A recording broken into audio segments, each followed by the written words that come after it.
Woodrow Wilson served as the President of the United States from 1913 to 1921.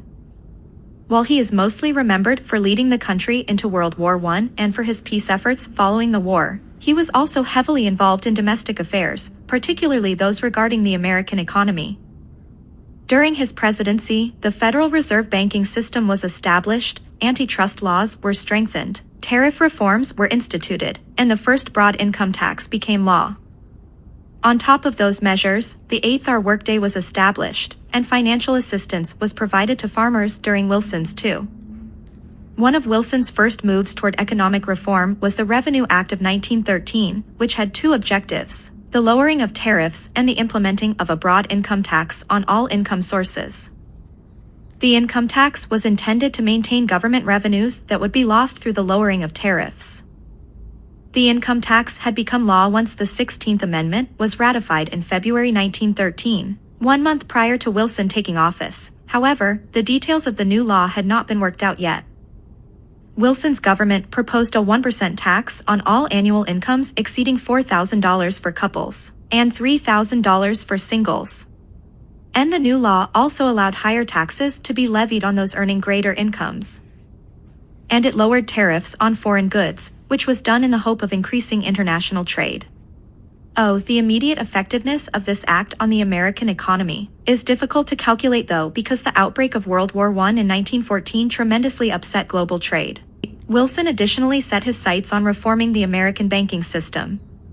Most American banks were private enterprises, and numerous banks had failed, leaving their depositors impoverished when their life savings were lost. Wilson was determined to create a federal banking system which would have a wide range of responsibilities, among them protecting people's savings and serving as the government's bank. This new bank would additionally be the only legal authority permitted to issue American money. After considerable debate, the Federal Reserve Act was passed in December 1913.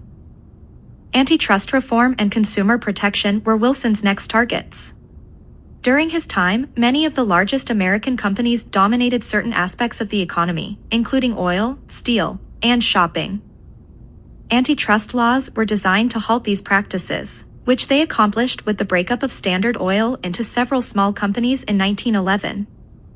The court system handled antitrust cases, but Wilson believed they should be the responsibility of a regulatory body that would oversee all such business practices. Therefore, the Federal Trade Commission was established in 1914 to regulate competition between companies and to protect consumers from unfair business practices. Wilson continued to focus on reforming the American economy when he tackled two more major issues: agriculture and labor laws. Farming was the livelihood of a great majority of Americans in the 191 OS, but farms were notoriously susceptible to instability, suffering both good and bad years. Most farmers were cash poor and unable to improve their farms or equipment. Banks frequently refused to lend money to farmers, or, if they did, the loans were short-term and had interest rates that were ruinous in nature. The Federal Farm Loan Act of 1916 was passed to enable farmers to borrow money by using their land as collateral. Under this act, farmers could borrow up to $10,000 at low interest rates and had up to 40 years to repay the funds.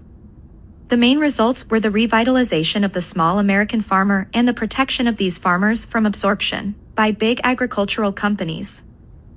Labor reform during Wilson's administration came about due to a threatened major railway strike in 1916 that was averted only when workers were promised an 8-hour workday, which would reduce the work they did on a daily basis.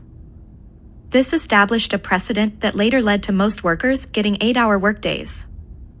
Wilson attempted to reform child labor laws through the Keating-Owen Labor Act of 1916, but the Supreme Court ruled it was unconstitutional and struck it down in 1918.